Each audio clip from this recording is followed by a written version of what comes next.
Hello everybody! Today in this video I'm going to read my introduction paragraph of my personal statement that got me into Cambridge University for my master's studies.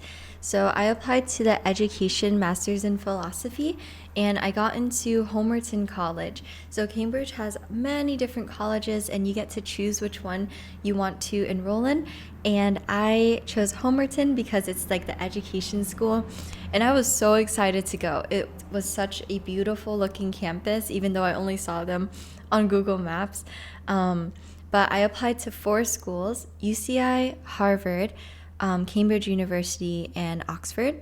And of the 4, I got into Harvard and Cambridge. So both for education as well. All of them were education. But I'm just going to go straight into it and give you guys some tips, my best advice, and share my introduction paragraph to my essay in case it can help you too.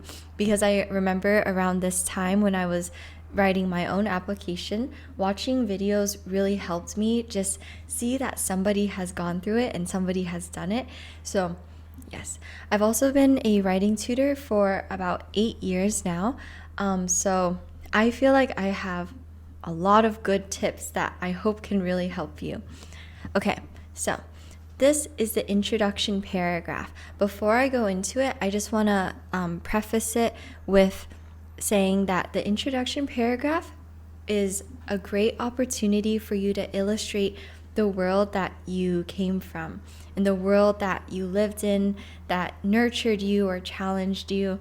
And so this is like my favorite paragraph because I feel like you can be so creative here. Some ideas for an origin story or for like an introduction is to think about childhood memories, just any memory that was foundational to who you are today and also foundational to the values that you continue to have and push for in your work. So, okay, here we go. First paragraph. Wai moved across the kitchen with heavy yet agile steps, artfully cooking and seasoning his dish as I waddled along the tile floors, back and forth with him as a curious observer. So sentence 1, all about imagery, really like planting the reader into the scene.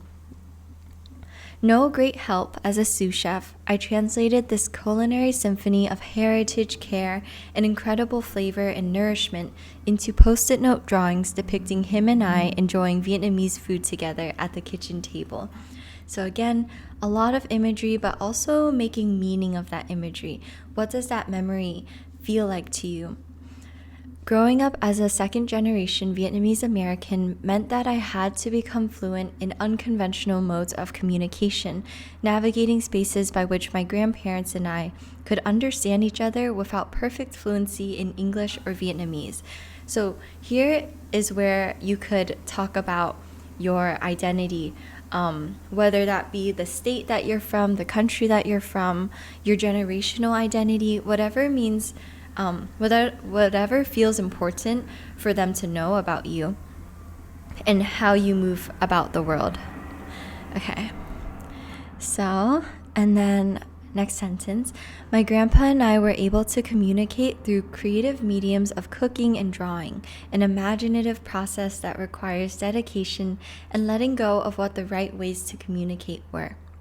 Eventually, my love for illustration expanded beyond the margins of my post-it notes and into large projects like illustrating an award-winning children's book, creating graphic designs for educational institutions, and transforming oral history interviews into children's book illustrations.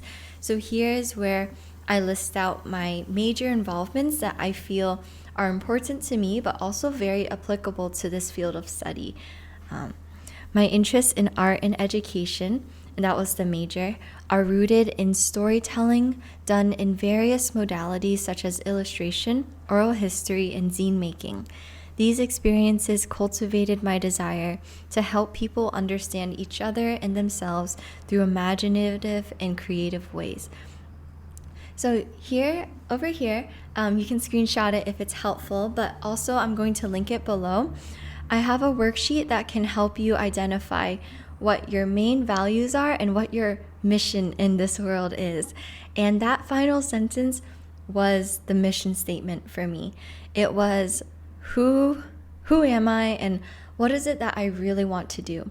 And how can having this education help me help people to understand each other and themselves through creative ways?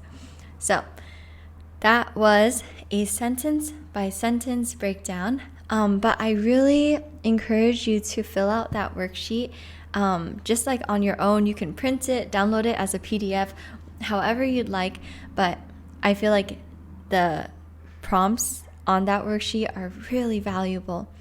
But yeah, I hope that this video helps you with crafting your introduction statement. I wanted it to be I wanted this video to be really short and to the point so that you can find value in it and just keep working on your essay. But yeah, I hope that is helpful. And I am thinking of maybe doing a part 2 where I go into the other paragraphs of my essay, but please let me know if that would be of interest for you. This essay was submitted to the Gates Cambridge Scholarship as well, where I became a finalist. So it's sort of like second place. I didn't quite get there yet, but I'm really proud of the finalist nomination.